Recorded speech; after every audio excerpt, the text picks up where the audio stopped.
Minerva McGonagall, Ministry of Magic.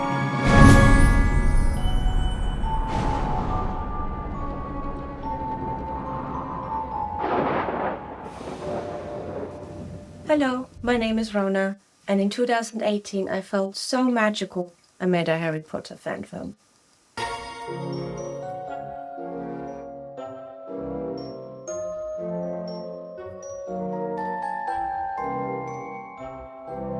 One of the most fascinating backstories in the Harry Potter series belongs to Minerva McGonagall.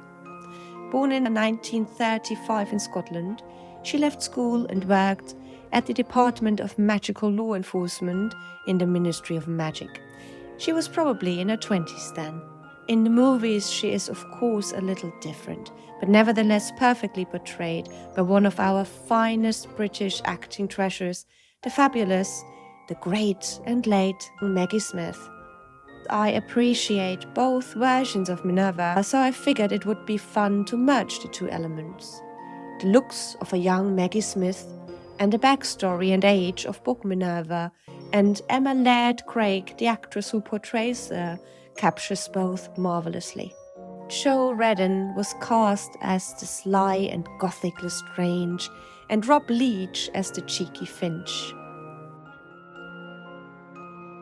We are in 1950s London when a young Minerva McGonagall waits for an owl from Hogwarts. Meanwhile, she investigates a heist orchestrated by the most sinister member of Tom Riddle's gang. Lestrange. This is perfect. Yes.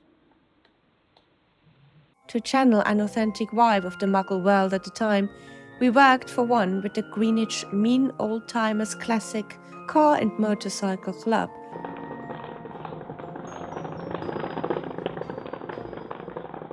Filming took place at Wapping Wharf in London, a picturesque place frozen in that period of time.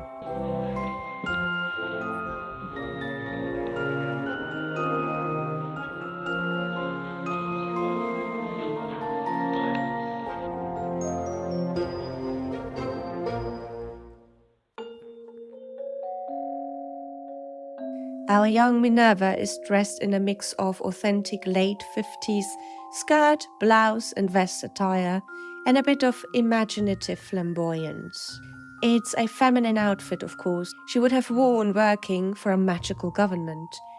Naturally, we kept her notably emerald green color palette, the blacks from the movies, and lightened it up with a white blouse to signify a bit of youth. With Lestrange, we went into a classic Harry Potter movie direction. As seen on members of the Lestrange family and general villains, we combined chains, buckles, and mismatching monochrome patterns. Professional dressmaker Caitlin Shaw and I raided a great number of vintage stores for men's fashion of the late 1950s and altered them to fit the modern body type. Singwell and Finch are dressed in traditional Muggle style to blend in. Sorry. Yay! And the Muggle thugs are dressed like the foreign, usually Scandinavian workers of the time. That's very cool, thank you. All props are handmade by us.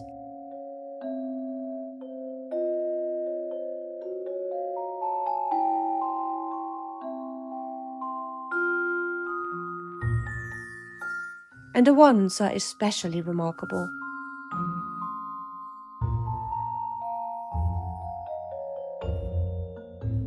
Caitlin Shaw is also a cosplayer and designed and crafted each wand based on character traits and status.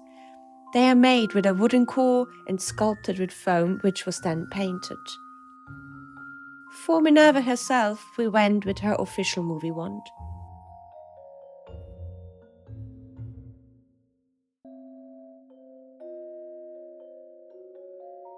I had some lovely chats with Warner Brothers' own dance choreographer Paul Harris, who made sure we are using completely original movements for each of our characters and showed us how a younger Minerva, who is not seen in the movies, would move based on her skills back then. Tell me about the practical effects compared to special effects and VFX in Minerva. Why did you decide to mix the two? Well, I'm a big fan of practical effects. I think they look better. They feel more real in terms of, especially if you're gonna do something fantastical on film or storytelling. The combination of practical effects made them more tangible. That's the word. And obviously, as this was made with no money, we use CGI just to blend the effects into the short film. But yeah, it's mainly practical. We made a hole into the coat pocket, a bound fishing wire to the one end of the chains of the pocket watch. Then the actor Jason pulled the wire. For this scene, we worked the same magic, but this time with a wand, making it look like a Hermione's bottomless bag. Here I added CGI effects on the wand, just to make it look like it's sort of fluid green light, green magic within the wand. Come on, Kitty. Give me some shadow. We saw a cat in the street and we're trying to, on the spot, to make an mercy shadow with the ones with Minerva's, but you know, cats, right? My favorite magical moment in the film. Well, actually, it's two. I did like at the end when Minerva take the lights from the lamp. I think that came out really well, and obviously the lead actress sort of body posture and mannerisms when she does it. I think she does great. And another one was the drowning scene, where Okay, let's do this take then. Here we put Will lying on a table upside down, so and a little bit of a wind for his hair, making it look like he was drowning. So we just flip the footage and we saw slow motion and some LCGI. We achieved the sort of drowning spell. So the ace, like it was drowning in the air because of the spell. Okay, right now.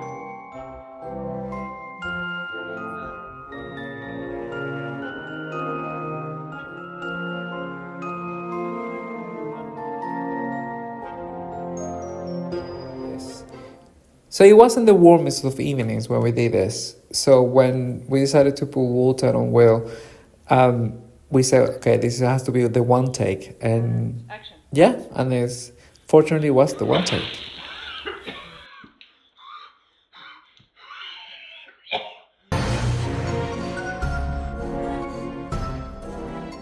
The Wizarding World of Harry Potter is a staple of England in the 1990s and has induced magic into our lives for decades.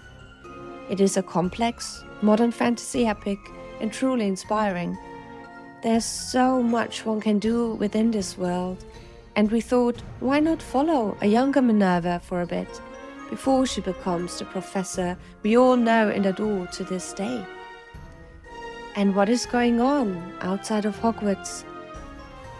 We hope you enjoyed this little glimpse behind the scenes of our independent Harry Potter fanfilm, with an essence of real movie magic.